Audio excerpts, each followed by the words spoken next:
نشهد أن لا إله إلا الله وحده لا شريك له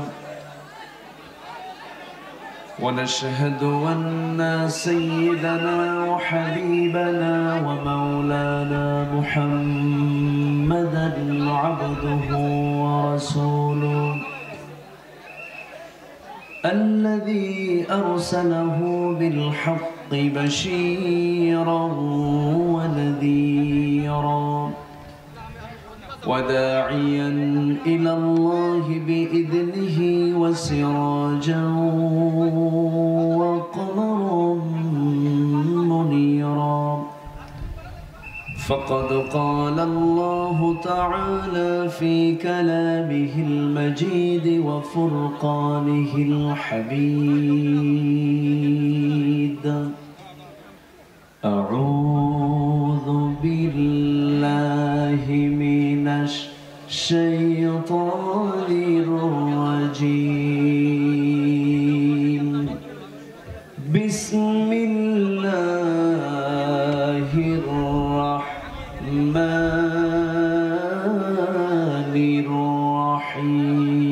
الرحيم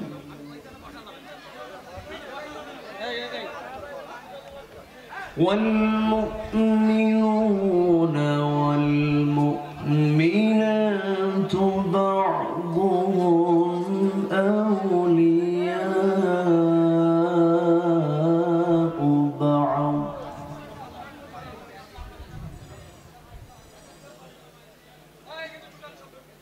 يأمرون بالمعروف وينهون عن المنكر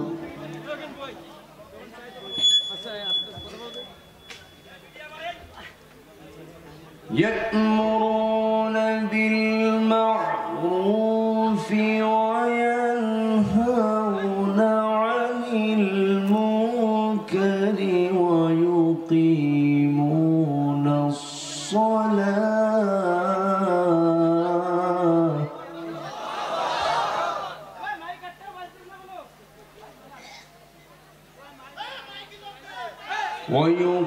ويقيمون الصلاة ويؤتون الزكاة ويطيعون الله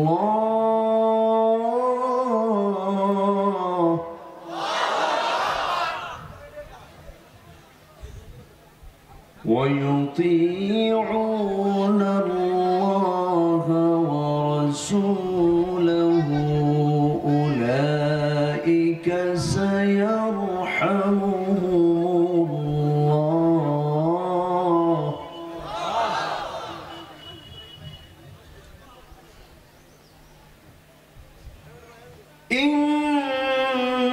إن الله عزيز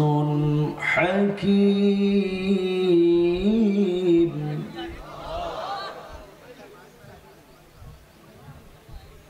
الله أكبر بسم الله الرحمن الرحيم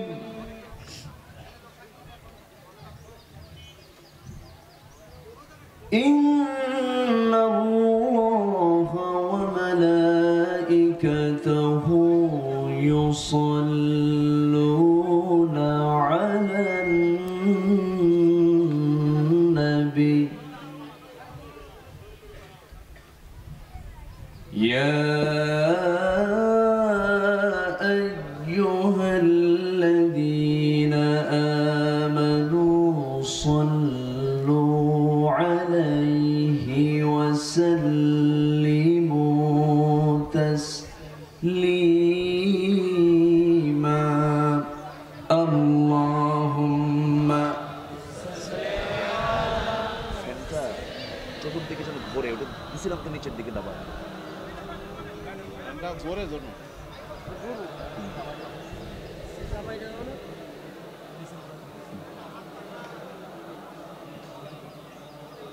একটু মোহাম্মত দিয়ে নবীর প্রেমে মাতোয়ারা হয়ে জবান খুলে জোরালো কণ্ঠে সবাই বলুন আল্লাহুম্মা আসআলুকা আল হুদা ওয়াত তুকা ওয়াল আফাফা ওয়াল গিনা।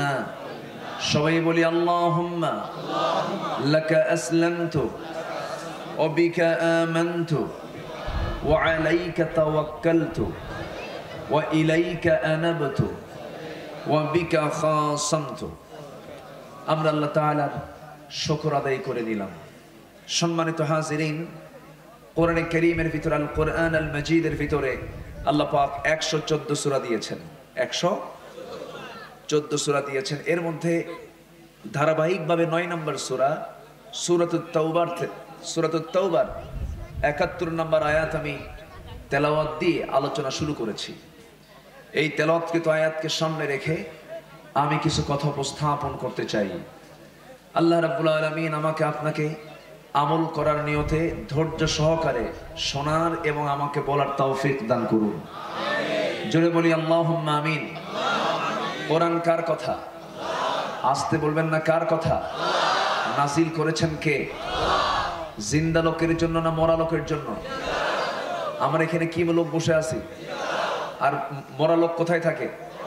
কবরে। কোরআন কি কবরের জন্য? কোরআন কবরের জন্য না দুনিয়ার জন্য? দুনিয়াবাসীর যারা জিন্দা মানুষ তাদের জন্য কোরআন নাজিল হয়েছে। কুলখানির জন্য কোরআন আসে নাই। 40 খতম দেওয়ার জন্য কোরআন আসে নাই।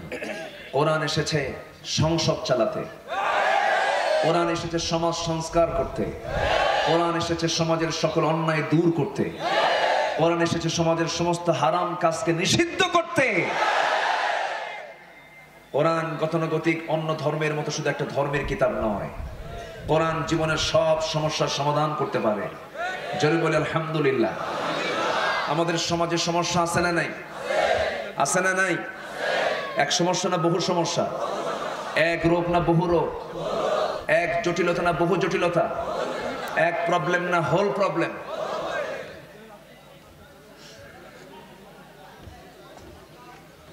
তাহলে আমরা নিশ্চিত হলাম যে কোরআন শুধু নামাজ তেলাওয়াতের জন্য আসে নাই। কোরআন শুধু রমজান মাসে সুন্দর করে দেখে সুর করে পড়ার জন্য আসে নাই।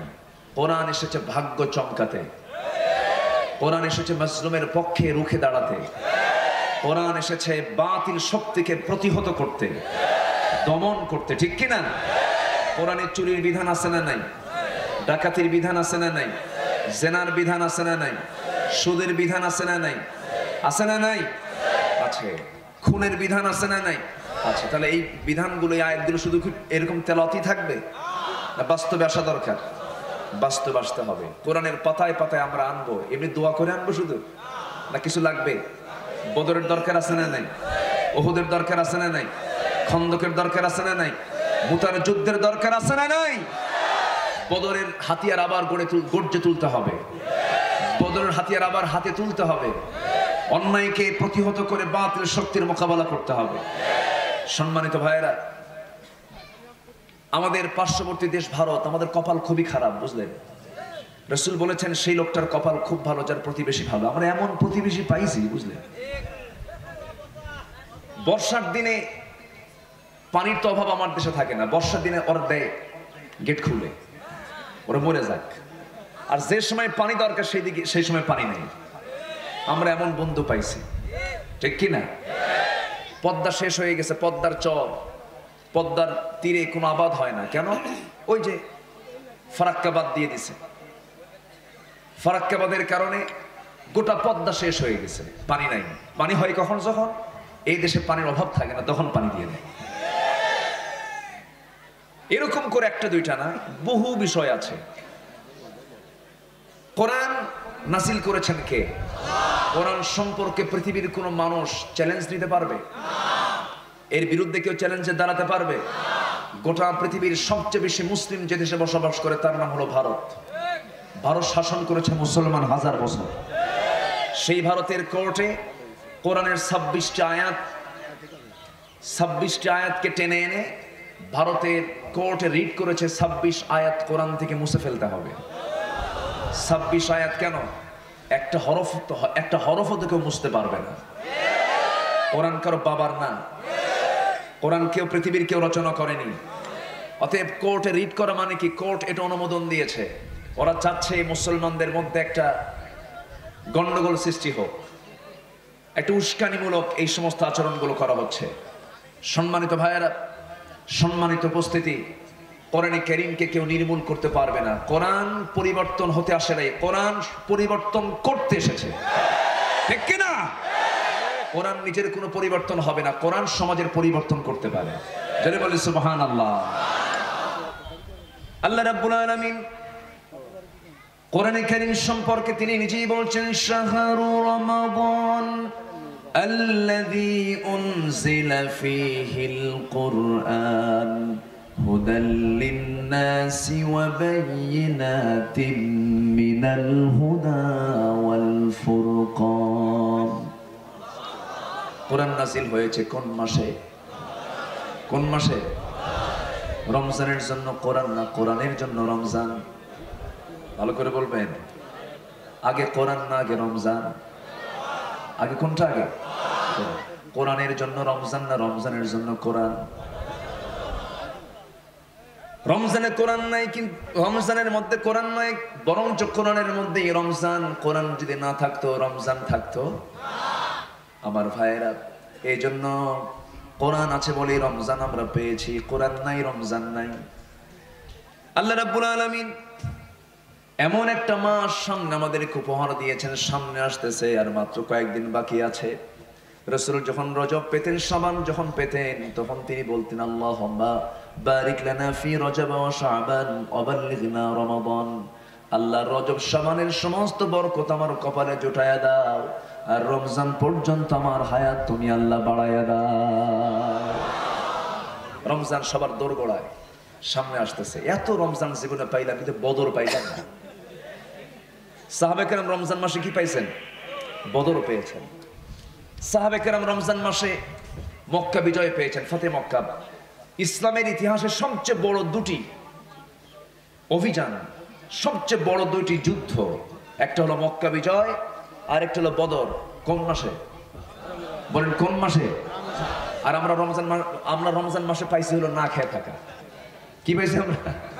না খেয়ে থাকি। কিন্তু রমজান মাসে সাহাবীরা রোজা ভেঙে যুদ্ধ করেছেন। সুবহানাল্লাহ বলেন। তার রোজা ভেঙে যুদ্ধ করার সিস্টেমও রমজান মাসে আছে না নাই? আছে না নাই? রোজা রাখাও ফরজ, রোজাটা ভাঙ্গাও ফরজ। আল্লাহ রাব্বুল আলামিন ওই রমজান মাসে বদর দিয়েছিলেন। মাত্র 16টা রোজা সাহাবায়ে কেরাম রেখেছিলেন। 16টা রোজা রাখার পরে 17তম রমজানের দিন রাসূল বললেন, সাহাবীরা আবু জেহেলের নেতৃত্বে 1000 সৈন্য নিয়া তারা লোহিত সাগরের পাশ দিয়ে ঘেসে ঘেসে বদর নামক প্রান্তরে হাজির হয়েছে। কে কে পারবে আমার সঙ্গে যুদ্ধে যাবে? সাহাবীরা কেবল 1 বছর হয়েছে, বউ বাচ্চা ছেড়ে মুহাজির সাহাবীরা মদিনায় এসে পাড়ি জমিয়েছে। শিশু ইসলাম নবীজি ছোট্ট একটা নগর রাষ্ট্রের তিনি রাষ্ট্রপ্রধান, বুঝে উঠতে পারেন নাই। আত্মীয় স্বজন সব দূরে পড়ে গেছে। আমার নবীজির আপন জামাতা আবুল আস, সেও কাফের সেই সময় ছিল। নবীজির একটা মেয়ে ওই জায়গায় পড়ে আছে, জয়নাব। নবীজির কয়টা মেয়ে? 4টা মেয়ে। একটা মেয়ে ওই জায়গায় পড়ে আছে, তার স্বামী ছিল কাফের। আমার নবীজি আত্মীয় স্বজন ছেড়ে দিয়া, সাহাবে কেরাম আত্মীয় স্বজন ছেড়ে দিয়া, স্বামী এসেছেন, বউ রেখে এসেছেন, বাপ এসেছেন, সন্তান রেখে এসেছেন, মদিনায় কেবল পৌঁছে গেছেন। 1 বছর যেতেই না যেতেই রোজা যখন ফরজ হয়ে গেল, আল্লাহ রাব্বুল আলামিন সুন্দর করে জানিয়ে দিলেন ওই বাতিলরা আসতেছে যুদ্ধ করার জন্য। বদর নামক প্রান্তরে 1000 সৈন্যের মহড়া নিয়ে আবু জেহেলের নেতৃত্বে তারা যখন ওই জায়গায় হাজিরা দিল, রাসূল বললেন, সাহাবীরা আমাদেরকে তো সামনে এগিয়ে যেতে হবে। মদিনা থেকে বদর প্রান্তর 80 কিলোমিটার দূরে, 80 মাইল দূরে আমার নবীজি রওনা করলেন। সাহাবে কেরামকে নিয়ে যখন রওনা করবেন, সাহাবীদের মোটের সংখ্যা হলো 313 জন সাহাবী। এর মধ্যে 2 জন ছোট্ট 2টা বাচ্চা নবীর সামনে দাঁড়িয়ে এসে বলে, ইয়া রাসূলুল্লাহ, সৈন্যের ঘাটতি হলে আমাদেরকে একটু কাজে লাগান। একটু আস্তে বলেন সুবহানাল্লাহ। তোমরা কি করবা? যুদ্ধে যাব। ছোট ছোট মানুষ, তোমরা যুদ্ধে কেমন করে যাবে? পারমিশন দেওয়া যাবে না। এই কথা শোনার সঙ্গে সঙ্গে বড়জন বলে, হুজুর অন্তত একজনকে দেন, আমি ওর চাইতে লম্বা আছি, ও আমার চাইতে একটু ছোট আছে। ছোটজন বলে, ইয়া রাসূলুল্লাহ, ও তো শুধু লম্বা হয়েছে কিন্তু গায়ের শক্তি তেমন নাই, আমার শক্তি বেশি, ওকে যদি পারমিশন দেন আমাকেও পারমিশন দিতে হবে, নচেত দুজনকে মারামারি লাগায় দেন, বুঝায় দেবো ও আমার সঙ্গে পারবে কিনা। রাসূল বললেন, ঠিক আছে, দুজনই লড়াই লেগে যাও, দেখি কুস্তি লাগো। দুজন লেগে গেল। বড়জন ছোটজনকে নিচে ফেলে দেওয়ার সঙ্গে সঙ্গে ছোটজন বলে, ভাই তুই আমার চেয়ে বয়সে বড়, বডিতেও বড়, আমি তোর সঙ্গে পারবো কেমনে? তুই কে একা একা যুদ্ধে যাবি? একসঙ্গে খেলাধুলা করে একসঙ্গে ঘুমায় কি বিছানায় আমরা রাতগুলো কাটাই, তুই একা একা আমাকে ছেড়ে যুদ্ধে যাবি না ভাই, আমাকে সঙ্গে নিয়ে যা, একটা ব্যবস্থা কর। কি? তোর গায়ের শক্তি একটু কমায় দে, তোর বুকের উপর একটা বার উঠে বুঝায় দেই, শক্তির দিক থেকে আমিও কম নই। আমার নবীজি টের পেলেন, মুস্কি মুস্কি হাসি মেরে বলছেন, ও ছোট্ট দুইটা বাচ্চা, আফরার ছেলে, মদিনার আফরার ছেলে মুআজ, দুজনকে তোমাদের পারমিশন দিলাম, কারণ তোমাদের গায়ের জোর না থাকতে পারে কিন্তু তোমাদের রয়েছে ঈমানের জোর। আর আমাদের আছে গায়ের জোর কিন্তু ঈমানের জোর নাই। ছোট্ট দুইটা বাচ্চাকে পারমিশন দেওয়া হলো। এগুলো সব ঘটনা কোন মাসে? বলেন কোন মাসে? আর আমরা কি পাই? তারাবি পাই আর না খাওয়া পাই, এই তো আমরা পাই। আমার ভাইয়েরা, আমার নবীজি করলেন কি? আমার নবীজি সাহাবে কেরামকে সংগ্রহ করলেন। ঘোড়া নাই, তরবারি নাই, কিছু কিছু সাহাবী খেজুর গাছের ডাল কেটে ডালটা অস্ত্র বানায় নিলেন। 1000 অশ্বারোহী, 1000 সৈন্য সমরাস্ত্রে সজ্জিত আবু জেহেলের একটা শৃঙ্খল বাহিনী তারা বদর নামক প্রান্তরে হাজিরা দিয়েছে। আমার নবীজি রওনা করলেন, সাহাবে কেরামকে নিয়ে বের হলেন রমজান মাসে। 17তম রমজান। কততম রমজান? 17তম। মাত্র 16টা রোজা হয়ে গেছে। কয়টা রোজা? 16টা রোজার ট্রেনিং এর মধ্য দিয়া তারা 17তম রমজানের দিনে বের হচ্ছেন। এমন সময় সাহাবীরা বলছেন, ইয়া রাসূলুল্লাহ, যুদ্ধে যেতে তো শক্তির প্রয়োজন হবে, রোজা তো আছি আমরা রোজা রাখবো কিনা বলেন। রাসূল বলছেন, সাহাবীরা, আজকের এই রমজান মাসের এই দিনটা তোমরা রোজাটা ভেঙে ফেলে দাও। কিছু কিছু সাহাবী আপত্তি করে বলছেন, ইয়া রাসূলুল্লাহ, আমরা রোজাও রাখবো, যুদ্ধও করবো। রাসূল বললেন, না না, এটা করা যাবে না, তোমরা আমার দিকে তাকাও। রাসূলের দিকে সবাই তাকালেন। নবীজি হাতে গ্লাস নিলেন। রমজান মাসে দিনের বেলা তিনি গ্লাস দিয়ে পানি পান করে নিলেন। রাসূল রোজা ভাঙলে কি সাহাবীরা রোজা রাখতে পারবে নাকি? পারবে না। রোজা রাখাও ফরজ, রোজা ভাঙাও ফরজ। রোজা ভেঙে ফেলা হলো।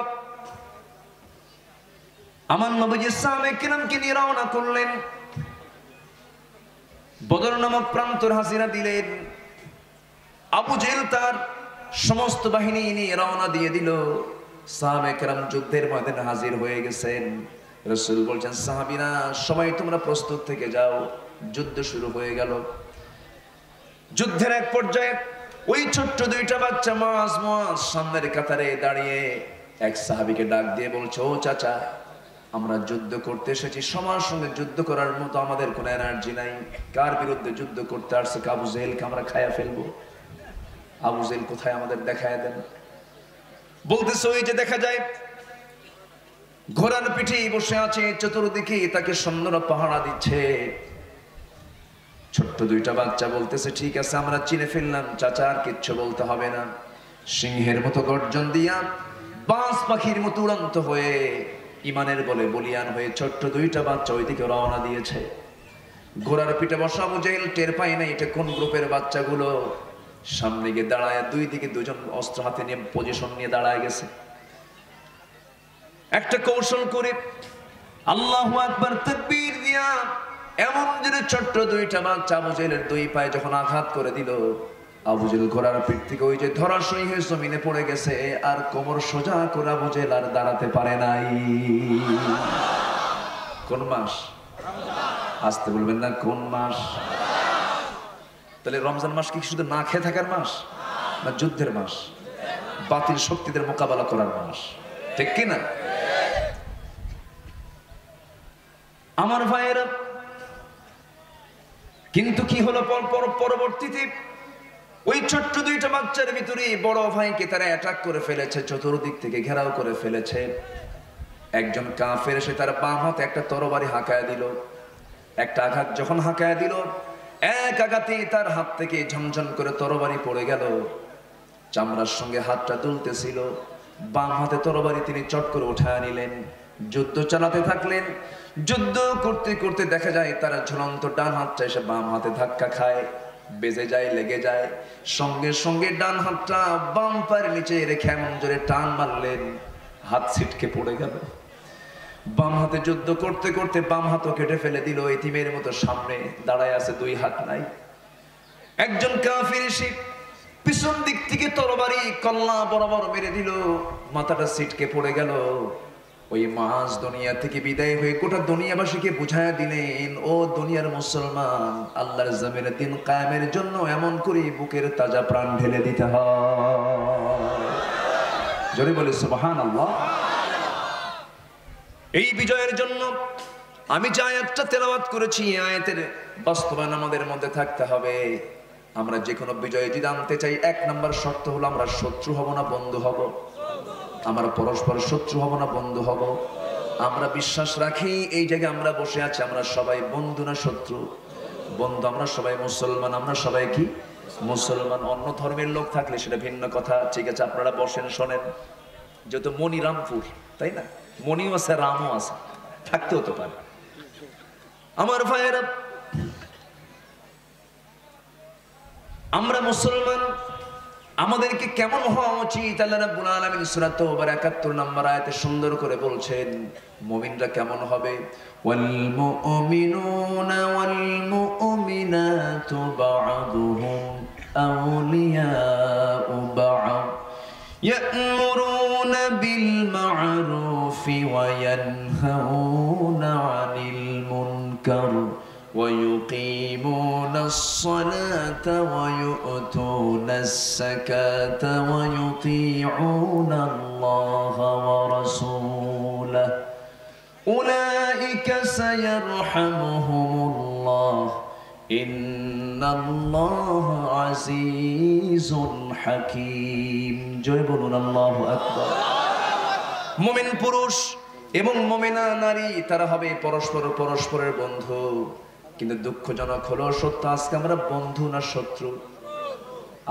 আজকে কবেন না বন্ধু হয়েছি না শত্রু হয়েছি?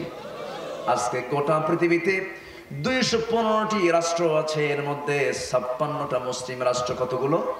56টা মুসলিম রাষ্ট্রের রাষ্ট্রপ্রধানদের সঙ্গে মিল আছে নাকি? মিল নাই। সিরিয়া বলে এক কথা, ইয়েমেন বলে এক কথা, মিশর বলে আরেক কথা, ইরান বলে আরেক কথা, ইরাক বলে আরেক কথা। এই যে ভিন্নতা নিয়ে আজকে মুসলমান অবস্থান করছে, এর পেছনে ইহুদি খ্রিস্টান চক্র আছে না নাই? আসতে বলবেন না, আছে না নাই? ওরা ঠিকই জানে মুসলিম এই শক্তি যদি একটা প্ল্যাটফর্মে এসে হাজির হয়ে যায়, গোটা পৃথিবীর সবচেয়ে বড় পরাশক্তি হবে মুসলমান জাতি। ঠিক কিনা? এটা ওরা করতে দিচ্ছে না। কিন্তু আমাদের এই ক্ষেত্রে অবশ্যই ভ্রাতৃত্বের বন্ধন দরকার আছে না নাই? নামাজ কি শত্রুতা শেখায়? নামাজ শত্রুতা শেখায় না ভালোবাসা শেখায়? নামাজ কি বিশৃঙ্খলা শেখায় না শৃঙ্খলা শেখায়? নামাজ কি অনিয়মতান্ত্রিক না নিয়মতান্ত্রিক? নামাজে মুসলমানদের হৃদয়টা হবে কঠিন না নরম? নরম। আল্লাহ রাব্বুল আলামিন মুমিন বান্দাকে ভ্রাতৃত্বের বন্ধন অটুট হতে বলেছেন। আয়াতের 1 নম্বর কাজ হলো আমরা পরস্পর বন্ধু হয়ে যাব, পরস্পর ভ্রাতৃত্বের বন্ধনে আবদ্ধ হয়ে যাব। কিন্তু দেশ স্বাধীন হলো ৭১-এ, আজকে 2021 সাল। ৭১-এ কোর্টে যত মামলা ছিল, আজকে 21-এ এসে কোর্টে মামলা কমছে না বাড়ছে? বাড়া ভালো না কমা ভালো? বাড়া ভালো না কমা ভালো? কমা ভালো। কিন্তু বাড়তে বাড়তে এমন বাড়া বাড়ছে, এই মামলার জট শেষ হতে লাগবে আগামী আরো 100 বছর। কথা বোঝেন নাই? এই হলো আমরা ডিজিটাল। এই আমরা কি ডিজিটাল। ওমরে ফারুক রাদিয়াল্লাহু তাআলা আনহু তিনি 2 বছর প্রথম খলিফার আমলে বিচারপতির দায়িত্ব পালন করেছেন। বিচারপতির দায়িত্ব পালনকালীন অবস্থায় 24টি মাস তিনি শুধু বিচারালয়ের চেয়ারে গিয়ে বসেছেন, সকাল থেকে সন্ধ্যা বিচার করার জন্য। যেদিন তিনি ফিরে আসেন, তার দায়িত্ব যেদিন শেষ হয়, আফসোস করে বলছে, আল্লাহ তুমি আমার এমন দায়িত্ব দিলা যে দায়িত্ব পালনকালে একটা আসামির বিচার করতে পারলাম না, মানে আসামি নেই। একটু আস্তে কোন সুবহানাল্লাহ। আমার দেশে পাবলিক বেশি না আসামি বেশি? হ্যাঁ, লক্ষণ খুব ভালো না? এটা কি ভ্রাতৃত্বের লক্ষণ? আজকে সবচেয়ে বড় মাসলুম হচ্ছে আলেম সমাজ, ঠিক কিনা? মিশরের কারাগারে আলেম পৌঁছতেছে, ইসরায়েলের কারাগারে আলেমদেরকে জেলখানায় রাখা হয়েছে। গোটা পৃথিবীর সমস্ত জেলখানাগুলো আলিম দিয়ে ভরা। মূর্খদের শাসন নেতৃত্ব চলছে গোটা পৃথিবীতে। সম্মানিত ভাইয়া, আখির জামানায় দেখা যাবে জ্ঞানীরা পালাবে আর মূর্খরা রাজত্ব করবে। সেই সিচুয়েশন এখন শুরু হয়েছে। আজকে আমার দেশে নেতা বেশি না কর্মী বেশি? বলেন কি বেশি? নেতাই বেশি। কেউ কি বলে আমি কর্মী? কেউ বলে যে আই এম এ ওয়ার্কার? এটা বলে I am a leader. I am a হবে কয়জন? মসজিদে নেতা হবে কয়জন? তার নাম কি? ইমাম। তার নাম কি? এক ইমাম ছাড়া যেমন মসজিদ চলে না, সমাজের নেতৃত্ব দেওয়ার জন্য এক নেতৃত্ব মানতে হবে। সেই নেতৃত্ব অন্য কেউ নয়, সেই নেতৃত্ব হচ্ছে মুহাম্মদ সাল্লাল্লাহু। মুহাম্মদ সাল্লাল্লাহু। অতএব যে নেতার ভিতরে নামাজ নাই, সে নেতার মুখে আমরা জুতা মারি, ঝাঁটা মারি। রাজি আছেন কারা কারা? হাত উঁচু করে দেখা। নারায়ে তাকবীর! নারায়ে তাকবীর! ইসলামের শত্রুরা, বাংলার মুসলমান। আবার নামাজের ভিতরে যখন শুরু করি তখন কি হয়? আল্লাহু আকবার। কি বলেন? তাহলে জন্মে আল্লাহু আকবার, নামাজে আল্লাহু আকবার। কবরে যাওয়ার আগ দিয়ে একটা জানাজা হয়, সেই জানাজার কি আজান আছে? আজান নাই। জন্মের সময় কি আজান হয়ে গেছে? বোঝেন নাই? জন্মে আজান শেষ। এখন মরণের সময় যখন মরে গেছি আমি, যখন জানাজা যা হবে ওটাও তো সালাত, সালাতুল জানাজা। আজান তো আগেই হয়ে গেছে, এ শুধু জানাজা। জানাজার প্রথম তাকবীর কি? আরো জোরে, আরো জোরে। যাদের কাছে তাকবীর সমস্যা, এই স্লোগান যাদের কাছে সমস্যা, আল্লাহু আকবার শুনলে যাদের গায়ে জ্বালা পোড়া করে, ওদের জানাজা দেওয়ার দরকার নেই, ঠিক কিনা? ওদের যে জ্বালা পোড়া করে, অতএব জানাজা না দিয়া কুত্তা বিলের মতো বিদায় করা দরকার, ঠিক কিনা? কষ্ট হচ্ছে আপনাদের? এই স্লোগান দিয়ে বদরে মুসলমানদের বিজয় এসেছে। ওমরে ফারুক বদর প্রান্তর একটা হুঙ্কার ছাড়লেন, নারায়ে তাকবীরের এক স্লোগানে 12 জন কাফেরের অন্ডকোষ ফেটে গেছে। কতজন কাফেরের? 12 জন। মুখে আওয়াজ হলো, অন্ডকোষ ফাটলো কেন? প্রশ্ন আছে না? এর কারণটা হলো তারা চিকন চিকন চোকা চোকা পাথরের উপর বসা ছিল, মানে চোকা চোকা পাথরের উপরে তারা বসা ছিল। ওরা এই হুঙ্কার শোনার সঙ্গে একটা মোচড় মারছে, এক মোচড়েই সব অন্ডকোষ ফেটে শেষ। এখন অন্ডকোষ সেভ করবে না যুদ্ধ করবে কখন? মুসলমানদের হুঙ্কারের একটা আলাদা দাম আছে, ঠিক কিনা? এই হুঙ্কারে কার সাহায্য আসবে? আসতে বলবেন না, কার সাহায্য আসবে? আল্লাহর সাহায্য আসবে। কিন্তু এই হুঙ্কারটা আমি দেব কখন? যদি আমার ঘরটা যদি সাজানো না থাকে, আমি আপনি ভাই ভাই, একই মার উদর থেকে পৃথিবীতে আসলাম, সেটা হলো রক্তের ভাই, আত্মীয়তার ভাই, সেই ভাইটাও দূরে চলে যেতে পারে। কিন্তু ঈমান এনেছে এক, ঈমানের ভিত্তিতে ভ্রাতৃত্বের বন্ধন, এই বন্ধনটা হলো হাসর পর্যন্ত, ঠিক কিনা? ভাই ভাইয়ের বন্ধনটা মৃত্যুর মধ্য দিয়ে শেষ হতে পারে, কারণ ওই ভাইয়ের যদি ঈমান না থাকে, সেই ভাইয়ের সঙ্গে আমার কোনো সম্পর্ক থাকবে না। তবে একটা কথা জেনে রাখবেন, ভালো ব্যক্তির সঙ্গে সম্পর্ক রাখবো, ভালো ব্যক্তির সঙ্গে সম্পর্ক রাখলে হাসরেও প্রয়োজন হয়ে যাবে। মান তাশাব্বাহা বিকওমিন ফাহুয়া মিনহুম।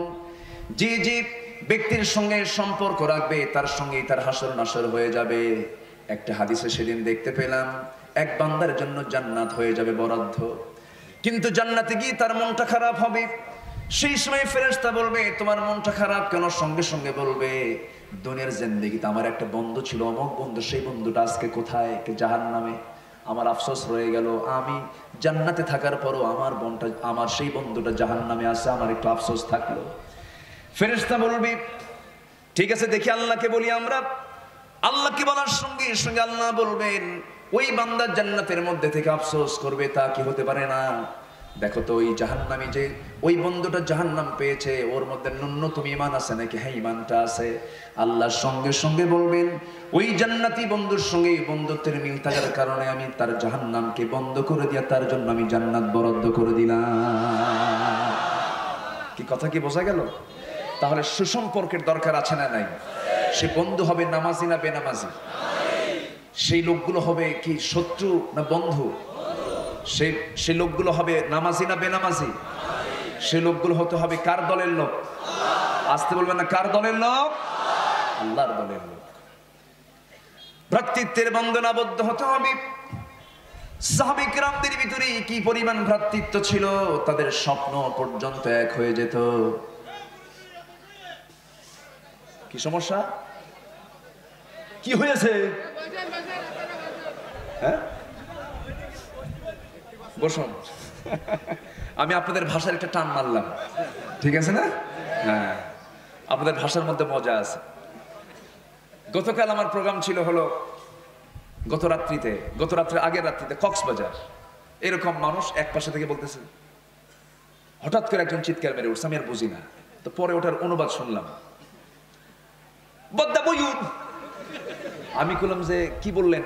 বলতেছে হুজুর বড় ভাই বসেন, বদ্দা বইউন।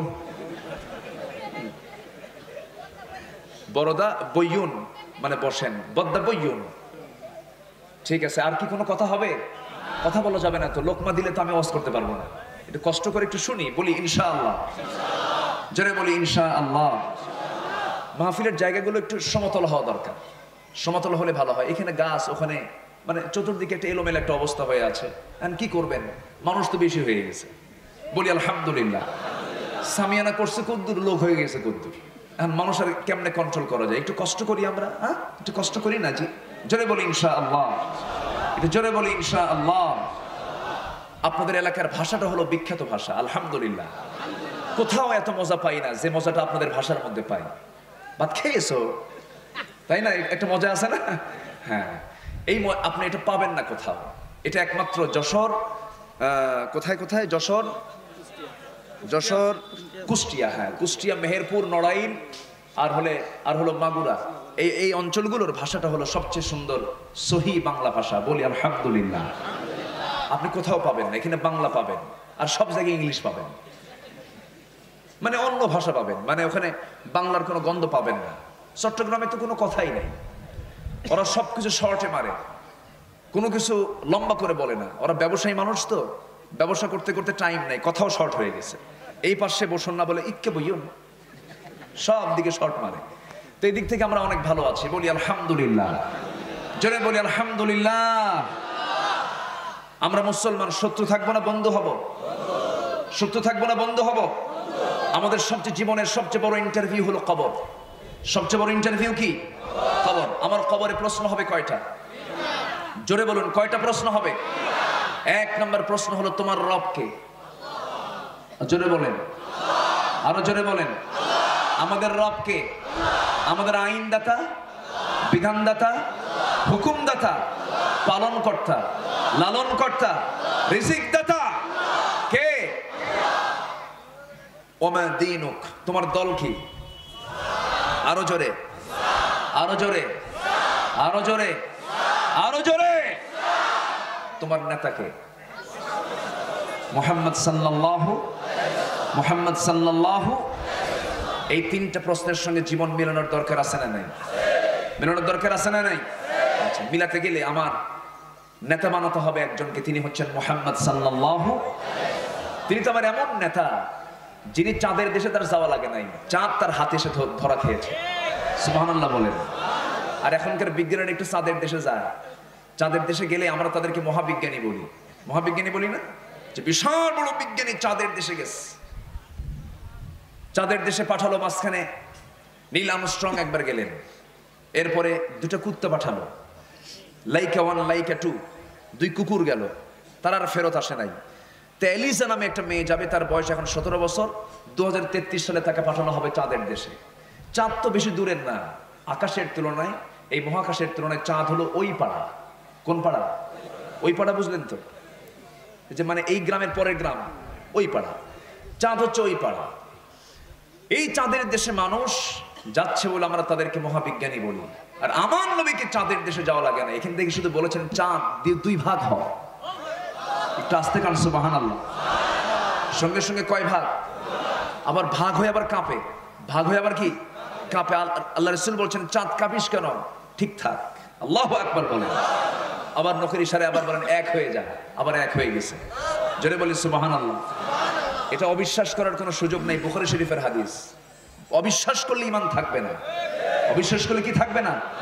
ঈমান থাকবে না। একদিন আবু তালেব আমার নবীর আপন চাচা, কিন্তু কাফের। কাফের হলেও ভদ্র কাফের। কি কাফের? ভদ্র, অভদ্র না, বিশৃঙ্খল কাফের না। দেখবেন কিছু কিছু লোক অন্য ধর্মের হলেও লোকটার ব্যবহার খুব ভালো। আসেন এরকম লোক আছে না নাই? তো আমার নবীর আপন চাচা আবু তালেব, যদিও কাফের, একদিন বলতেছে মুহাম্মদ, আমি তোমাকে জন্মের একদিন পর একটা আশ্চর্য জিনিস তোমার দেখছি, আমি কি তোমাকে বলবো? হ্যাঁ বলেন চাচা। রসুল তখন তিনি নবুয়ত প্রাপ্ত হয়েছেন, 40 বছর পার হয়ে গেছে।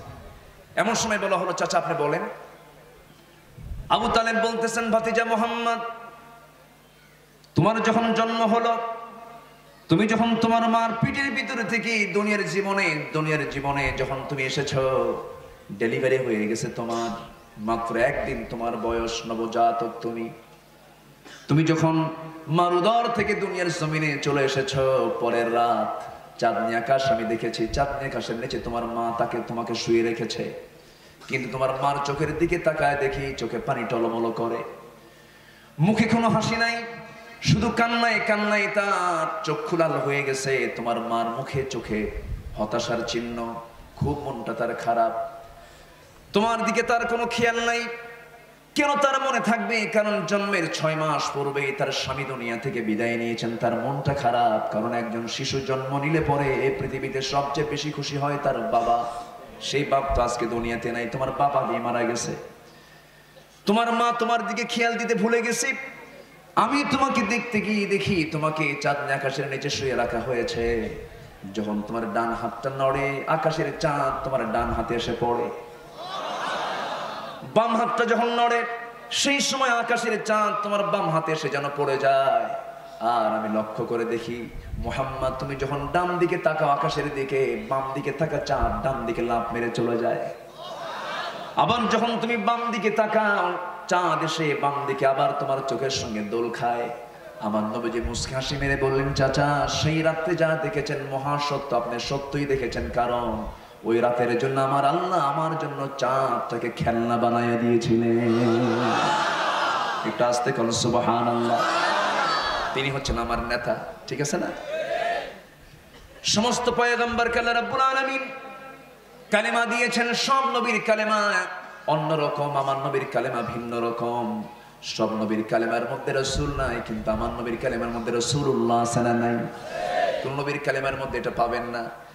আদমের কালেমা দেখেন, লা ইলাহা ইল্লাল্লাহ আদামু সফিউল্লাহ, লা ইলাহা ইল্লাল্লাহ ইব্রাহিম খলিলুল্লাহ, লা ইলাহা ইল্লাল্লাহ মুসা কালিমুল্লাহ, লা ইলাহা ইল্লাল্লাহ ঈসা রূহুল্লাহ। কোন নবীর কালেমার মধ্যে রাসূল শব্দ নাই, কিন্তু আমার নবীর কালেমা সবাই জবান খুলে বলেন, লা ইলাহা ইল্লাল্লাহ মুহাম্মাদুর রাসূলুল্লাহ সাল্লাল্লাহু আলাইহি ওয়াসাল্লাম। তিনি হচ্ছেন আমার নেতা।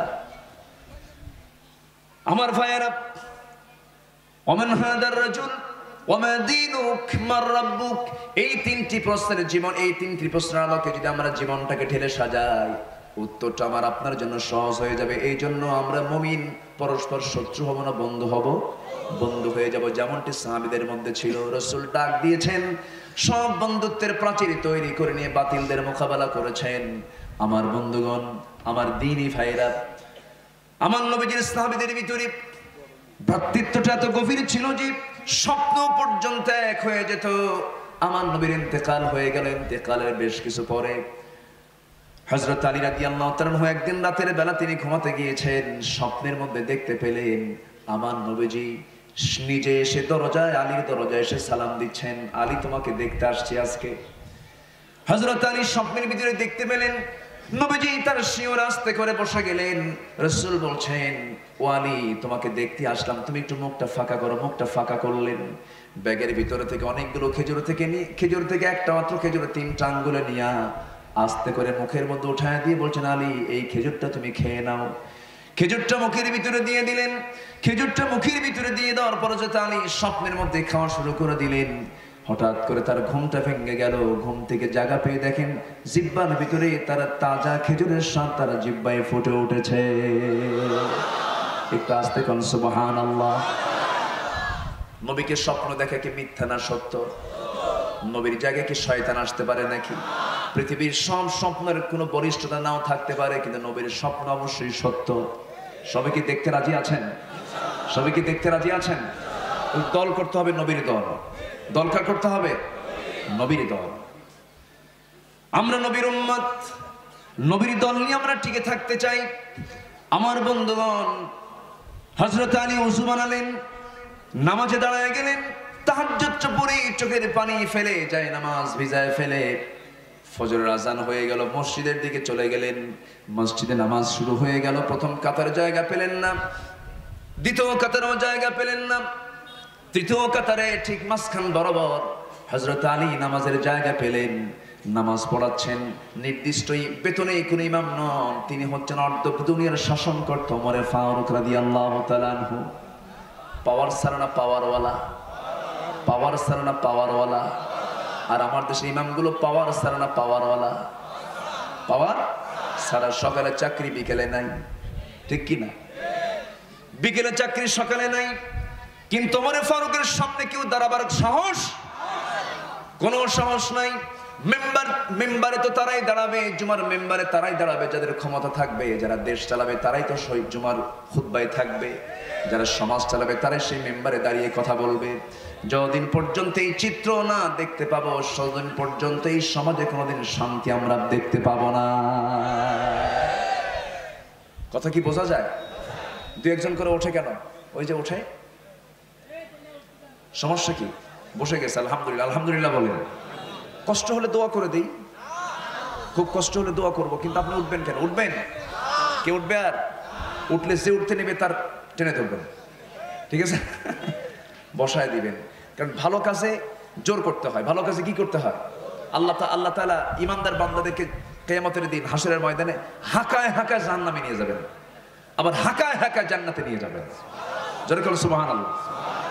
10 বছর পর ধরেন আপনি ছাত্র জীবনে একসঙ্গে ক্লাস করেছেন, 10-15 বছর পর হঠাৎ করে বন্ধুর সঙ্গে বাড়ির সামনে দেখা। বন্ধু কেমন আছো? ভালো। চলো বন্ধু আমার বাড়িতে যাই। না যাবো না। যাবা না মানে যেতেই হবে তোমার, ঠিক আছে না? তাহলে এই যে যেতেই হবে তোমার, হাঁকায় হাঁকা নিয়ে যাচ্ছেন, এটা এখানে কি রাগারাগি না মহব্বত?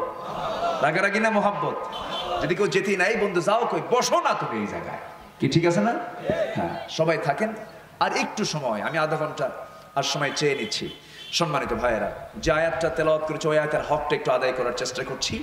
তাহলে আমরা শত্রু হব না বন্ধু হব? পরস্পর শত্রু হব না বন্ধু হব? মামলা করব না মামলা বন্ধ করব? বলেন বলেন বলেন বলেন। মামলা হবে না মামলা বন্ধ হবে? অনেক চেয়ারম্যান আছে নিজের এলাকায় কোনো মামলা হতে দেয় না, আছে না নাই? আবার অনেক চেয়ারম্যান আছে মামলা হওয়ার জন্য উদ্বুদ্ধ করে, আছে না নাই? আমার মনি ভাই ভালো মানুষ, আলহামদুলিল্লাহ। সম্মানিত ভাইয়েরা, আমরা যে পথেই থাকি না কেন, কিন্তু কাউকে বিপদে ফেলে দেওয়া যাবে? আসতে দেওয়া যাবে? আপনি অন্যকে বিপদে ফেলবেন, আপনি নিজে বিপদে পড়ে যাবেন। যে গর্ত খনন করে সেই গর্তে পড়ে, ঠিক কিনা? আপনি ভাববেন না যে আমি ওকে বিপদে ফেলাই দিলাম, না, আপনি ওকে বিপদে ফেলানোর মধ্য দিয়ে আপনি নিজে বিপদে পড়ে গেলেন। পারলে উপকার করব, পারলে কি করব? উপকার করব। উপকার বই অপকার করতে পারবো না।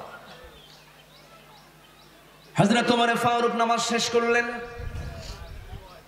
হযরত আলী করলেন কি? মাঝখান বরাবর বসে আছেন। একজনকে যেন এক টোপলা খেজুর হাদিয়া স্বরূপ দিয়ে গেছে। ওমরে ফারুক রাদিয়াল্লাহু আনহু কাউকে দায়িত্ব না দিয়ে সালাম শেষ করেই সেই টোপলা, খেজুরের টোপলা হাতের মধ্যে নিয়ে কাউকে দায়িত্ব না দিয়া প্রথম কাতারের সবার হাতে হাতে 2টা 3টা 4টা করে খেজুর দিয়ে গেলেন। দ্বিতীয় কাতারেও তাই করলেন। তৃতীয় কাতারে আলীর আগের জনকে পর্যন্ত 2-3টা করে খেজুর দিলেন। আলীর সামনে দাঁড়ায় বলছেন, আলী হাতে দেব না, মুখটা ফাঁকা করো। মুখটা ফাঁকা করলেন, মুখের মধ্যে একটা খেজুর, মুখের মধ্যে 3টা আঙ্গুল দিয়ে দিলেন, খাও আলী। হযরত আলী বলছেন, আরো তো খেজুর আছে, আপনি আমাকে একটা তো মুখে দিলেন কেন? আলী, তুমি ভেবো না, ভেবো না, স্বপ্ন শুধু একাই দেখেছো, ওই স্বপ্ন আমিও দেখেছি। সুবহানাল্লাহ। তোমার স্বপ্ন আমিও দেখেছি আলী। রাসূল তোমাকে একটা খেজুর খাওয়ায় দিয়েছেন, যদি 2টা দিতেন আমি তোমাকে 2টাই দিতাম। আমি কি নবীর চাইতে বেশি আগায় যেতে পারি নাকি? দুজনের সঙ্গে দুজন আলিঙ্গন করে নিলেন। কি মিল তাদের মধ্যে ছিল, কি ভালোবাসা তাদের মধ্যে ছিল। সেই ভ্রাতৃত্ব আজকে হারিয়ে যাবার পথে। সেই ভ্রাতৃত্ব তৈরি করতে হবে। আল্লাহ রাব্বুল আলামিন সুন্দর করে বলছেন, মুমিন পুরুষ মুমিন নারী তারা পরস্পর পরস্পরের বন্ধু হবে, টিকে থাকতে হবে। ঈমান আনা সহজ, কিন্তু ঈমান টিকে রাখা কঠিন। আমার নবীর সময় অনেক সাহাবী যারা ইসলাম কবুল করে ইসলামের উপরে টিকে থাকতে পারে নাই। আছে এরকম ঘটনা, আছে না নাই? আমার নবীজির মেয়েরাজকে বিশ্বাস করে নাই। নবীজি মেয়েরাজ করেছেন, বিশ্বাস করে নাই, তারা ইসলাম থেকে বের হয়ে চলে গেছে। আছে না ঘটনা, আছে না নাই? আছে। আমার নবীজির 2জন স্ত্রী ছিলেন, উম্মে সাওদা এবং উম্মে হাবিবা। তাদের স্বামী শুকরান এবং ওবাইদুল্লাহ বিন জাহাশ এ সপরিবারে তারা আবিসিনিয়ায় হিজরত করলো। হিজরত করার পর 2জন স্বামী ইসলামটা ছেড়ে দিল। কিন্তু 2জন মহিলা উম্মে সাওদা এবং উম্মে হাবিবা 2জন অটল থাকলেন, আমার স্বামী চলে যাক, কিন্তু আমরা ইসলাম থেকে একচুল পরিমাণ নড়ব না। মেয়েদের অবদান ইসলামে আছে না নাই? স্বামী কায়েত হয়ে পড়ছে কিন্তু বউ অটল ছিল। আসিয়ার স্বামী কায়েত হয়ে পড়ছে কিন্তু আসিয়া অটল ছিল। মেয়েদের অবদান আছে না নাই? আজকের মাহফিলে পুরুষের চেয়ে মহিলা বেশি। আলহামদুলিল্লাহ বলেন, জোরে বলি আলহামদুলিল্লাহ। উম্মে সাওদা উম্মে হাবিবা আবিসিনিয়া থেকে স্বামীকে হারায় ফেললেন, কারণ ইসলাম না থাকলে স্বামী থাকবে না। কারণ সম্পর্ক আগে করতে হবে। স্বামী স্ত্রী বন্ধন আগে দরকার না, ইসলামের বন্ধন আগে দরকার। কিসের বন্ধন আগে দরকার? ইসলাম যখন ছেড়ে দিল, স্বামী হেরে গেল, স্বামী 2জনে চলে গেল। উম্মে হাবিবা এবং উম্মে সাওদা তারা ধীরে ধীরে মদিনার দিকে তারা রওনা করলেন। আল্লাহ বললেন, হে রাসূল, উম্মে সাওদা আর উম্মে হাবিবার জন্য পৃথিবীর কোনো পুরুষ উপযুক্ত নয়। আপনি রাসূল এই 2জনকে আপনি বিয়ে করে নেন। জোরে বলি সুবহানাল্লাহ। আমার ভাইয়েরা, ইসলাম এনেছি আমরা টিকে থাকবো, ভ্রাতৃত্বের বন্ধনে আবদ্ধ থাকবো, শত্রুতা করব না, হিংসা করব না। আমার নবীজি এক সাহাবীকে দেখে 3 দিন পর্যন্ত বললেন, ও সাহাবীরা শোনো, এই যে এই দরজা দিয়ে একজন সাহাবী আমার আসবে, সেই সাহাবীটা আমার জান্নাতি। সেই সাহাবীকে সবাই দেখে ফেললেন। এই কথা ওই সাহাবীকে দেখে 3 দিন বলেছেন। কয়দিন বলেন? 3 দিন বলেছেন। ওমর ফারুকের ভিতরে কিউরিওসিটি জাগলো, এই সাহাবীর মধ্যে এক্সট্রা কিছু আমল থাকতে পারে। তিনি তার বাড়ি পর্যন্ত চলে গেলেন। 3টা দিন পর্যন্ত তার সঙ্গে দিন রাত কাটালেন। এরপরে বলছেন, ও সাহাবী, রাসূল তোমাকে জান্নাতের ঘোষণা দিলেন, তোমার মধ্যে বিশেষ কোনো আমল তো দেখতে পেলাম না, আমাকে একটু বলো তুমি কি আমল করো। সঙ্গে সঙ্গে সেই সাহাবী বলছেন, আমার ভাই ওমর, আমার ব্যক্তিগত জীবনের তেমন এক্সট্রা কোনো আমল নাই, তবে একটা আমল আমার হলো, রাতের বেলা যখন ঘুমাতে যাই তখন মনে করি এই ঘুম থেকে আমি আর জায়গা নাও পেতে পারি, আমি হয়তো আর জীবিত নাও হতে পারি। আল্লাহুম্মা বিইসমিকা আমুতু ওয়া আহইয়া, আল্লাহুম্মা বিইসমিকা আমুতু ওয়া আহইয়া। আল্লাহ, তোমার নামে মরলাম, আর জীবিত হতে পারবো কিনা জানি না, তুমি আমাকে জিন্দা করলে আমি জিন্দা হয়ে যাব। এই চিন্তা নিয়ে যখন ঘুমাতে যাই, সেই সময় আমার মন থেকে যত রাগ, গোসা, হিংসা যা কিছু আছে সব আমি সাফ করে আমি সমস্ত মানুষকে মাফ করে দেই। জোরে বলি সুবহানাল্লাহ। তাহলে হিংসা নিলে পরে জান্নাত পাওয়া যাবে? হিংসা থাকলে জান্নাত পাওয়া যাবে? মনের মধ্যে হিংসা আসে না? আসে না? ওর ভালো চাকরি, একটু হিংসা আসে। ওর বেশি জমাজম, একটু হিংসা আসে। ওর এই ক্ষমতা আছে, একটু হিংসা আসে। কিন্তু হিংসা মুক্ত জীবন যে গড়বে, আল্লাহ তাকে জান্নাত দিয়ে দিবেন। জোরে বলি সুবহানাল্লাহ।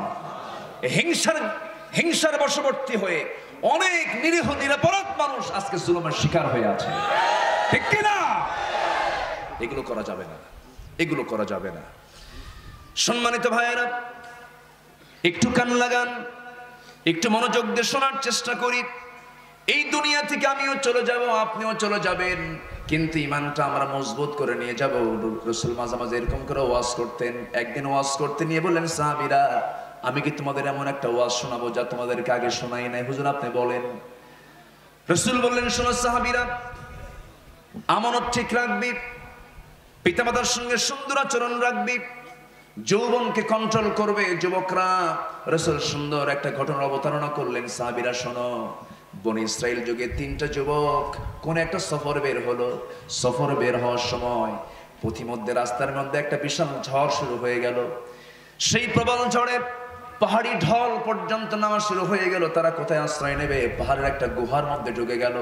উপর থেকে পাহাড়ি ঢলে বড় একটা পাথর এসে তাদের গুহার মুখে আটকে গেল। বের হওয়ার আর কোনো কায়দা নাই, মরণ ছাড়া উপায় নাই। ওই 3জন যুবক পাহাড়িয়া গর্তের মধ্যে থেকে চোখের পানি ফেলে ফেলে দোয়া করতেছে। এক যুবক দোয়া করে, আল্লাহ জীবনে তেমন কোনো ভালো আমল করতে পারি নাই আল্লাহ, তবে একটা আমল ভালো করার চেষ্টা করেছি। সে আমলটা হলো আমি আমার বাড়িতে কাজের জন্য একজন লেবারকে নিয়েছিলাম। সেই লেবার সকাল থেকে সন্ধ্যা পর্যন্ত কাজ করলো। কাজ করার পরে আমি তাকে পারিশ্রমিক দেব, কিন্তু সেদিন আমার হাতে কোনো টাকা ছিল না। বললাম আগামীকালকে সকালবেলা দেব। সেই শ্রমিকটা আমার কাছে পরের দিন আসে নাই, তার পরের দিন আসে নাই।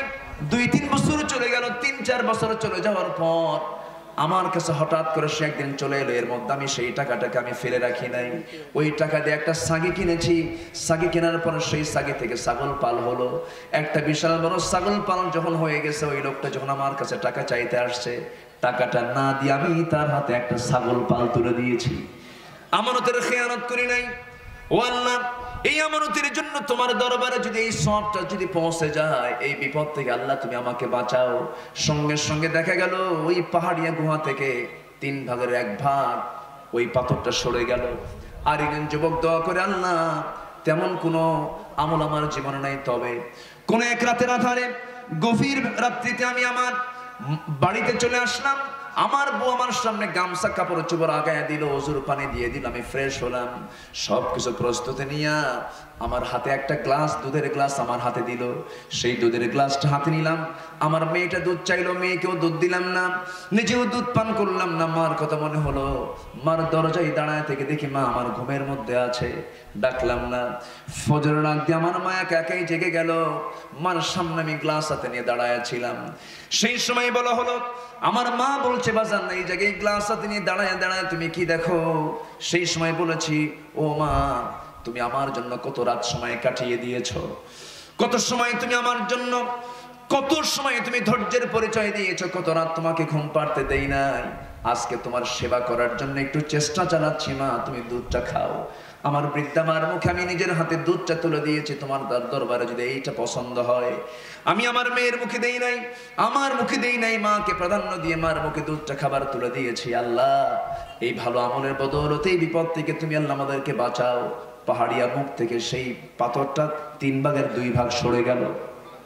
একটু আস্তে করুন সুবহানাল্লাহ, জোরে বলুন সুবহানাল্লাহ। এরপরে কি হলো?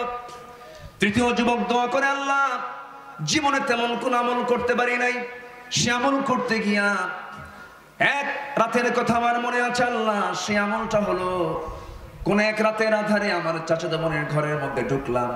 ঘরের মধ্যে ঢুকে গিয়া আমি আমার চাচাতো বোনের সঙ্গে জেনার কাজে লিপ্ত হয়ে যাব। 2 উরুর মাঝখান পর্যন্ত চলে গেলাম।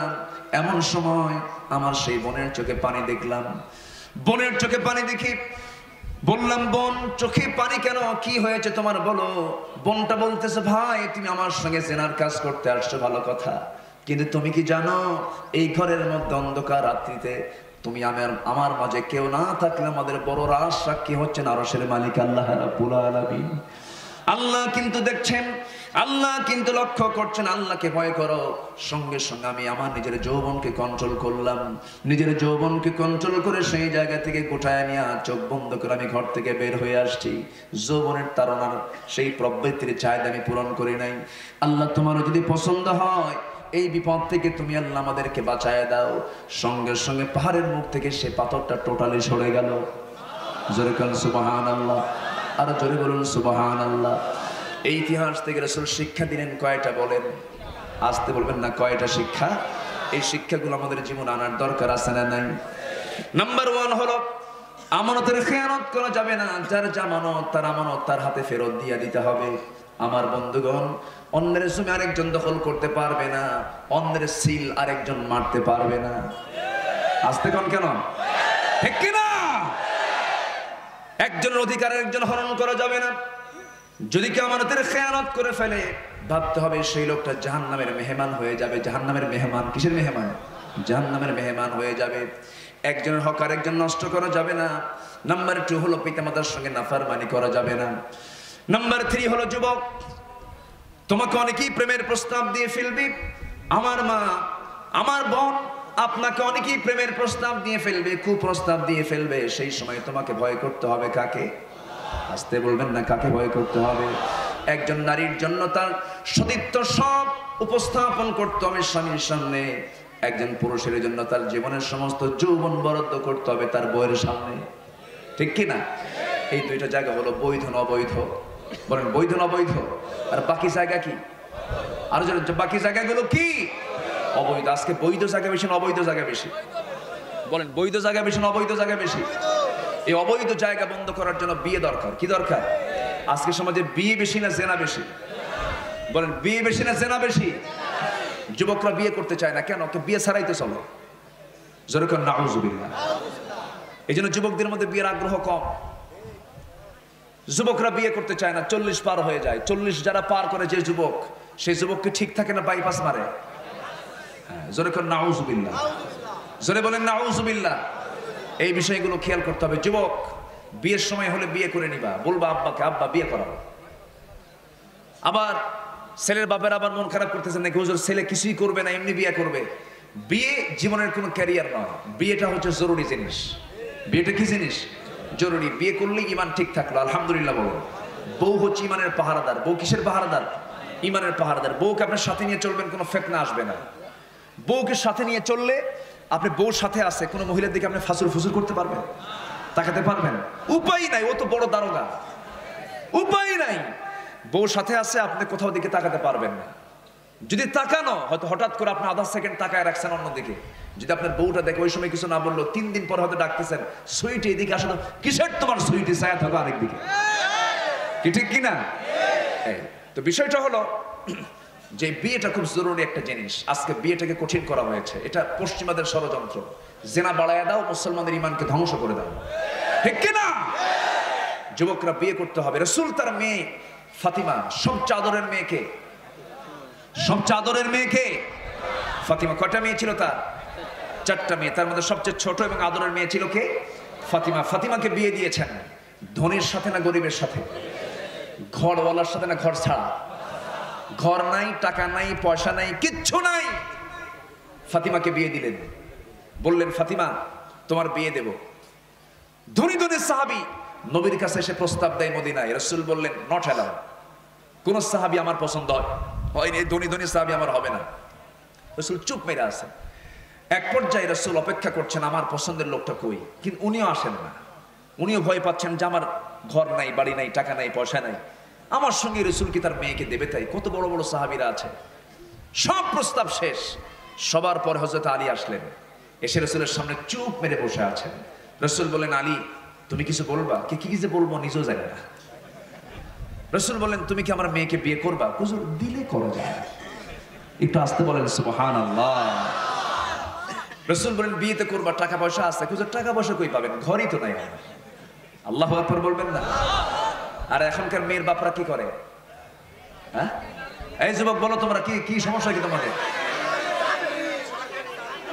সরকারি চাকরি আর কি কও?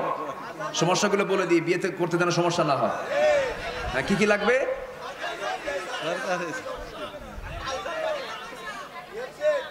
আচ্ছা হ্যাঁ থামেন একটু, শুনলাম তো সব সমস্যা শুনলাম। চেয়ারম্যান সাহেব শুনলেন না সব? আচ্ছা আমরা এগুলো জানি। আচ্ছা তো এই যে সমস্যাগুলো, মেয়েদের বাবারও সমস্যা আছে। মেয়ের বাপারা দেখে সরকারি চাকরি, তারপরে ওর অবস্থা কেমন, উপরিয়া কামাই কেমন, সুদ টুদ খায় নাকি, ঘুষ টুস আছে নাকি, আমার মেয়ে সুখে থাকবে নাকি না। আগে দেখতে হবে তাকওয়া। আগে দেখতে হবে কি? তাকওয়া। পৃথিবীর কোনো মানুষকে আল্লাহ পাক না খেয়ে রাখেন না। মানুষ যদি না খেয়ে মরে এটা মানুষের জন্য মরে, আল্লাহর জন্য নয়, ঠিক কিনা? একটা পাখি না খেয়ে মরে? পাখিদের মধ্যে কোনো মিছিল আছে, মিটিং আছে, খাদ্য গুদাম আছে, খাবারের অভাব আছে? আচ্ছা, মানুষ পৃথিবীতে বেশি না অন্য প্রাণী বেশি? বলেন বলেন বলেন। সমুদ্র জগতে যত প্রাণী আছে এত মানুষ পৃথিবীতে আছে, ওদের খাদ্য কম না বেশি? একটা তিমি মাছ প্রত্যেকদিন তার বাচ্চাকে দুধ খাওয়ায় 60 মণ দুধ, আর আমরা কয় মণ দুধ খেয়েছি? 60 মণ দুধ একটা তিমি তার বাচ্চাকে খাওয়ায়। এত বড় প্রাণীর দায়িত্ব যে আল্লাহর, আর আমি সলিমুদ্দি, আমাকে খাওয়াতে পারবেন না আল্লাহ? খাওয়াতে পারবেন না?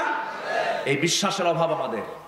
বিয়ে দিতে নিয়ে কত কি দেখে, ছেলে কি করে, ছেলে কি পাস, ওর কি অবস্থা, টাকা পয়সা আছে নাকি, এত দেখার দরকার নেই। রাসূল বললেন কি, দেখো তো আলী, আমি তো বিয়ে দেব, তোমার কি কিচ্ছু নাই? টাকা পয়সা কিছু না হলে তো কিছু তো লাগবে, মোহরানা দিতে হবে তো। আমার দেশে মোহরানার পরিমাণ কম ধরে না বেশি ধরে? এই কম ধরে না বেশি ধরে? হ্যাঁ, বেশি ধরে। আচ্ছা, বেশি ধরা উচিত না ঠিক মতো ধরা উচিত? ঠিক মতো ধরা উচিত। এমন ধরা ধরে যা মরণের আগেও শোধ হয় না। তা ধরে লাভ কি হলো?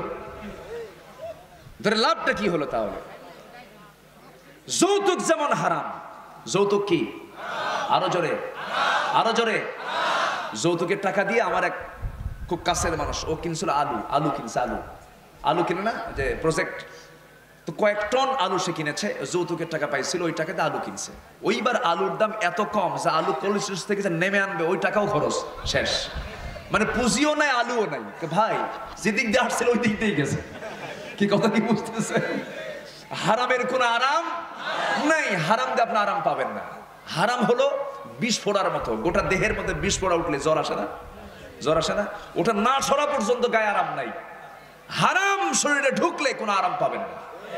আল্লাহ তুমি হারাম থেকে আমাদেরকে বাঁচাও, জোরে বলি আমিন। মোহরানার টাকা ধরা যাবে না ওই পরিমাণ যেটা ছেলে পারবে না, ছেলে যা পারবে তাই ধরতে হবে, ঠিক কিনা? সংসার টেকানোর দায়িত্ব কার? আপনি এরকম করে চাপ দিয়ে রাখবেন, ও ধান্দা হলো কি যে 30 লাখ টাকা ধরো, যদি যাই চলে 30 লাখ দিয়ে যাবে, এরকম আছে না নাই? মানে ওইদিকে যৌতুক যেমন একটা ছলচাতুরি, এটাও একটা ছলচাতুরি, ঠিক কিনা? এগুলো করা যাবে না, যা পরিমাণ হবে তাই। রাসূল বললেন, ফাতিমা বিয়েতে দেব কিছুই নাই, খুচরে যে তরবারি আছে আর ঢাল আছে। রাসূল বললেন, যাও ঢালটা বিক্রি করে আসো, ঢাল ছাড়াও তো যুদ্ধ চলে, কিন্তু তরবারি তো লাগবে, তরবারি তো ইমার্জেন্সি, ঢালটা বিক্রি করে আসো। ঢাল বিক্রি করতে গেছেন, ঢাল বিক্রি করতে যায় কাস্টমার পেলেন না। কাস্টমার হচ্ছেন ওসমান রাদিয়াল্লাহু তাআলা, নবীজির বড় জামাই। দুটা মেয়েকে ওনার ঘরে দিয়েছেন। দুই মেয়ে যখন মারা যায়, রাসূল বলেন, আমার আরেকটা মেয়ে থাকলে আরেকটাও দিতাম ওসমানকে। যারকান সুবহানাল্লাহ। তো ওসমান বলতেছেন, আলী তুমি এখানে ঢাল নিয়ে কি করো? কে বিক্রি করবো? কেন? আমার বিয়ে ঠিকঠাক। কার সাথে? আপনার শালীর সাথে। বড় বড় জামাই জানে না এই কথা, রাসূল তো কেবলই কথা বলেছেন, জানি না। ঠিক আছে, সমস্যা নাই, দাও ঢালটা দাও, এই যে টাকাটা নাও, আমি ঢাল কিনে নিলাম, যাও। কিছু দূরে যেতেই পেছন থেকে ডাকতেছে, ওসমান ডাকতেছে, আলী তুমি তো কিছুক্ষণ পরে আমার ভাইরা হয়ে যাবে, তাই না? তো আমি আগের থেকে একটু দেওয়া শুরু করি, তোমাকে এই ঢালটা আমি উপহার স্বরূপ দিয়ে দিলাম, যাও নিয়ে যাও। জোরে কারণ সুবহানাল্লাহ। আর এখনকার জামাই হলে কি হতো? বিয়ে ঠিক করছে আমার শ্বশুর, থাম, বিয়া কেমনে ভাঙ্গা লাগে দেখতেছে, ঠিক কিনা? ওরকম অভদ্র জামাই না তো, ভদ্র জামাই। বললেন যাও। ঢালটা নিলেন, টাকাটা নিলেন, নবীর সামনে দাঁড়ালেন। রাসূল বলছেন, ও আলী, মনে হয় ঢালটা তোমার বিক্রি হয় নাই, তাহলে তো বিপদ, হুজুর ঢাল বিক্রি করে আসছি। ঢাল বিক্রি করলে কেমনে? ওই যে তোমার হাতে ঢাল দেখি, হুজুর ঢালও আছে টাকাও আছে। কি হয়েছে বলো তো? হুজুর ঢাল বিক্রি করছি, সেই ঢালটা আমার আমাকে উপহার দিয়েছে কে? ওসমান। লোক আর খুঁজে পাও না। এমন লোকের কাছে গেছো, আমি ওসমানকে বলার সুযোগে পেলাম না, তার আগে তুমি বলে আসছো, এটা কেমন কথা হলো? ঠিক আছে, ভালো কথা, বিয়ে হয়ে যাবি। বিশ্বের সবচেয়ে 9 নম্বর পূর্ণ, সবচেয়ে সিম্পল বিয়ে হলো ফাতিমার এবং আলীর বিয়ে। সেই বিয়ে তামান নবীজি সব দায়িত্ব পালন করলেন। একটা আটা পিসদানি দিলেন, কয়েকটা তোষক দিলেন, চাদর দিলেন, দিয়ে রাসূল বললেন, মা তোমাকে আমি তোমার এমন একজন স্বামী দিলাম, এই পৃথিবীর শ্রেষ্ঠ একজন স্বামী তুমি পেলে। আসাদুল্লাহিল গালিব, এমন একজন পুরুষ পৃথিবীতে দুইটা খুঁজে পাওয়া যাবে না। যে আলী যুদ্ধের ময়দানে বিজয় না হলে রাসূল আলীকে সর্বশেষ পাঠায় দিতেন। খয়বার দুর্গ দখল হয় না, কেউ দখল করতে পারে না, বিজয় হয় না, দুর্গটা কেউ দখল করতে পারে না। রাসূল বলেন আমার আলী কোথায়? হুজুর আলীটা অসুস্থ, চোখ উঠেছে, জ্বর আসছে। রাসূল বলেন আমার কাছে নিয়ে আসো। নিয়ে আসা হলো। আমার নবীজি বলছেন আলী তোমার চোখে তুমি দেখতে পাচ্ছ না, কষ্ট হচ্ছে মনে হয়? হ্যাঁ হুজুর আমার কষ্ট। নবীজির মুখের থুতু তার চোখে লাগায় দিলেন, মুআজিজা, কাজ হয়ে গেল, চোখ ভালো হয়ে গেল। যুদ্ধ, তরবারি নিলেন, ঢাল টানেন নাই, যুদ্ধে চলে গেলেন। খয়বার দুর্গ দখল হয় না। হযরত আলী যাওয়ার সঙ্গে সঙ্গে খয়বার দুর্গের দরজার কাছে গেলেন। দরজার ওজনটা কয়েক মণ ওজন। দুর্গের প্রধান ফটক লোহার বানানো দরজা। বাম হাতে ধরলেন, হাতের সঙ্গে সেই দরজা চলে আসলো। ওই দরজায় তার জন্য ঢাল হয়ে গেল। যখন ওই ঢালটা নিয়ে যখন তিনি রওনা করলেন, চতুর্দিকে সব পালাতে পালাতে দৌড়ে, ঠিক মানুষ অন্য কিছু। যেরকম আল্লাহু আকবার। এই তো দেখতেছে দরজায় ঢাল বানাইছে, তো সব খায়া ফেলবে। খয়বার দুর্গ দখল হয়ে গেল, মুসলমানদের বিজয় হয়ে গেল। অনেক দূর পর্যন্ত তিনি করলেন কি, হাতের ভিতরে থাকে সেই দুর্গটা, দরজাটা ফিকা মারলেন, অনেক দূর গিয়ে ছিটকে পড়লো। রাসূল বলেন সাহাবীরা দেখো তো আলীর ওই ঢালটাকে কে তুলতে পারে? 7-8 জন মিলে তুলতে পারে না। এবার রাসূল বলেন আলী তুমি নিজেই তোলো যাও। খুব বীর বিক্রমে চলে গেলেন। বাম হাতে ধরলেন, নড়ে না। ডান হাতে ধরলেন, নড়ে না। 2 হাত দিয়ে সর্বশক্তি নিয়োগ করলেন। প্রতিটি লোমকূপ থেকে ঘাম ঝরতেছে, কিন্তু এক চুল পরিমাণ নড়ে না। মাথা নিচু করে আছেন, লজ্জা পেয়ে গেছেন। রাসূল বলেন আলী নড়ে না কেন? হুজুর জানি না। সুবহানাল্লাহ। আলী ধরেছেন না ফেরেশতা ধরেছেন? কে ধরেছেন? সেই ফেরেশতা আজও আছে না নাই? আছে না নাই? আমাদের সংখ্যা দরকার নাই, আমাদের জনবল দরকার নাই। আমাদের ইমানের শক্তি যদি থাকে, ফেরেশতা কাতারে কাতারে হাজির হবে, বাতিলরা বঙ্গোপসাগরে হাবুডুবু খাবে। সেই অন্যায়ের প্রতিবাদ করতে রাজি আছেন কারা কারা? হাত উঁচু করে দেখা।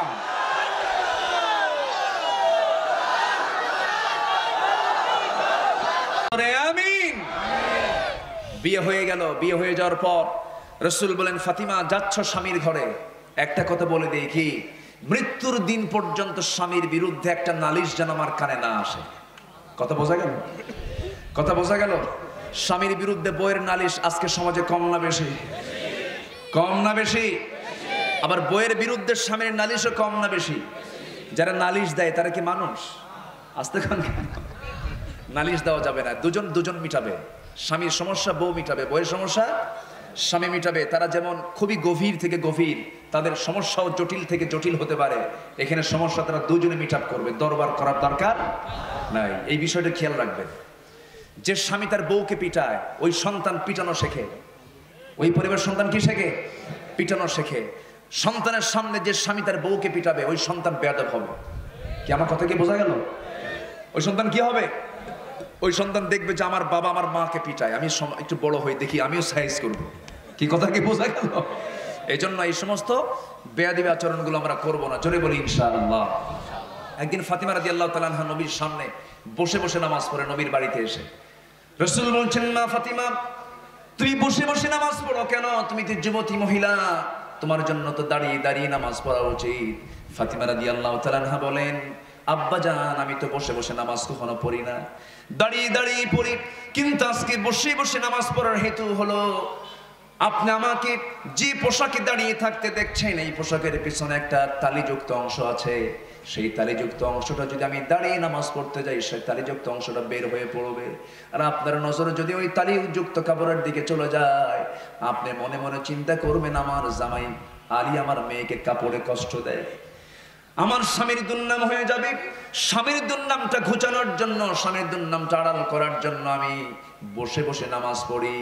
আমার মা সংসার জীবনে বহু সিক্রেট বিষয় থাকতে আসতে পারে, হজম করবেন, ধৈর্য ধরবেন, ধৈর্যের পরিচয় দিয়ে স্বামীকে বোঝাবেন। আপনি হবেন আসিয়ার ভূমিকায়, আপনি পুরুষ, আপনাকে ধৈর্যের পরিচয় দিতে হবে। আপনার পরিচয় ভূমিকা হবে নূহের মতো, লূত আলাইহিস সালামের মতো, যাদের বউরা ছিল কাফের, বউরা ছিল কি কাফের ছিল, আর আসিয়ার স্বামী ছিল কি কাফের ছিল। এগুলো আল্লাহ রাব্বুল আলামিন দৃষ্টান্ত দিয়েছেন। তোমরা ধৈর্যের পরিচয় দেবে, ধৈর্য নিয়ে চলবে।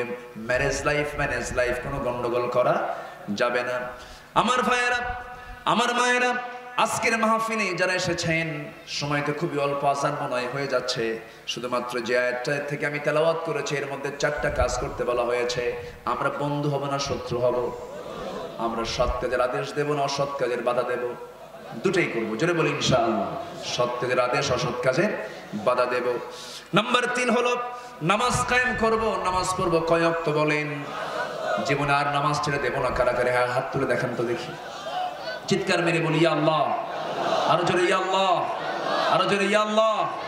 আমাদেরকে 5 ওয়াক্ত সালাত আদায় করার তৌফিক তুমি আল্লাহ দিয়া দাও। জোরে বলি আমিন, আরো জোরে আমিন, আরো জোরে আমিন। হাত নামান, কষ্ট দিয়ে ফেললাম। নাম্বার 3 হলো ওয়ায়ুতুনা যাকাত, যাকাত দিতে হবে। যাকাত দরকার না সুদ দরকার? কোন কি দরকার? সমাজে যাকাত থাকলে সুদ থাকবে, আর সমাজে সুদ থাকলে যাকাত থাকবে না। যাকাত এবং সুদ বিপরীতমুখী, আসমান জমিন তফাৎ, ঠিক কি না? এই সমাজে আজকে সুদ আছে না যাকাত আছে? কি আছে?